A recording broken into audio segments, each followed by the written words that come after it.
Hello guys, welcome to BD tax. অনেকদিন পর তোমাদের সামনে আসছি। এখন বর্তমানে স্মার্টফোনের দাম বাজারে কিন্তু অনেক বেশি। আর এইটার জন্য বড় বড় অনেক ইউটিউবার বলেছে যে র্যামের নাকি দাম বেড়ে গেছে। বাট আসলেই কি র্যামের দাম বেড়ে গেছে?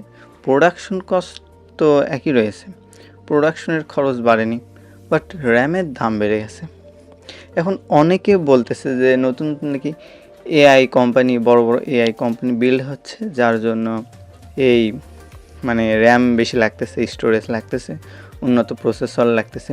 বাট কথা হচ্ছে, আমরা যদি ভালো করে দেখি তাহলে এই এআই কোম্পানিগুলো কিন্তু 2024 সালের দিকেই তৈরি হয়ে গেছিলো। স্যামসাংয়ের গ্যালাক্সি এআই, গুগলের জিমিনি, চ্যাট জিপিটি সহ এই আরও কিছু বড় বড় এআই।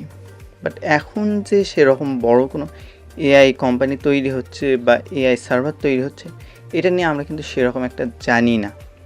বাট আর যদি বলি যে রেগুলার এই সার্ভারগুলোতে রেগুলার র্যামের প্রয়োজন হয়, বাট সেইটা কিন্তু তাহলে অনেক অল্প পরিমাণে র্যাম রেগুলার লাগে, বাড়তি লাগে বা অ্যাড করতে হয়।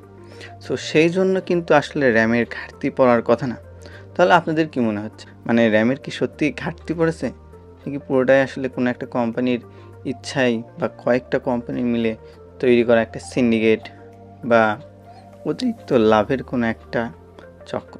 তাহলে সত্যি কি র্যাম সংকটের জন্য ফোনের দাম বৃদ্ধি পেয়েছে, নাকি ইচ্ছা করে এই র্যাম সংকট বা কৃত্রিম সংকট তৈরি করা হয়েছে?